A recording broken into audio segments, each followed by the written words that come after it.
I realize that when I am in crisis, when I have quote-unquote fucked up, my response is, you fucking idiot.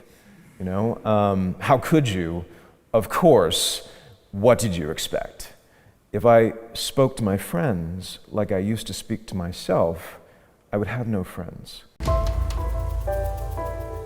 Because it's one thing to be depressed or have to deal with anxiety. It's another to also have to work to cover that constantly. And I spent a great deal of my life pouring a lot of time and energy into covering, into pretending that everything was fine. And now I don't have to do that. Like, that time and energy I can now put somewhere else.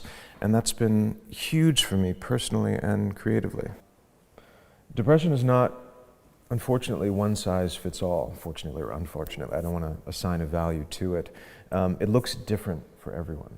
Sometimes it's chemical, sometimes it's biological, it can be environmental.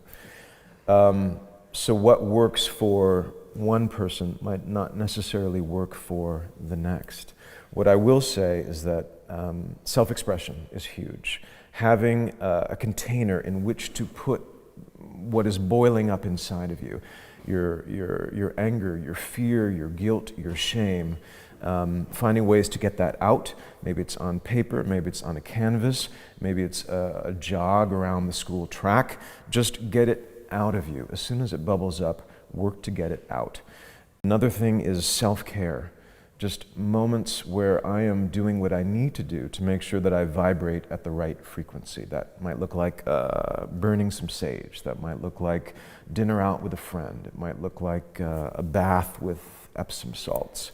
Just the things that I need to do for myself that are small, doable, affordable, that nourish me.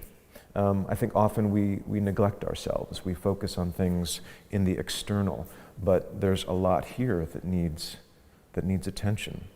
The other thing I would do is to make sure that you are talking to yourself in a way that is loving and supportive.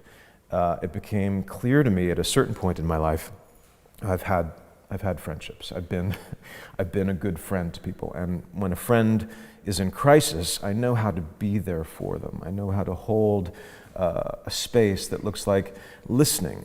It looks like support. It looks like a back and forth. Maybe it just looks like a hug. Maybe it looks like being silent and just holding their hand.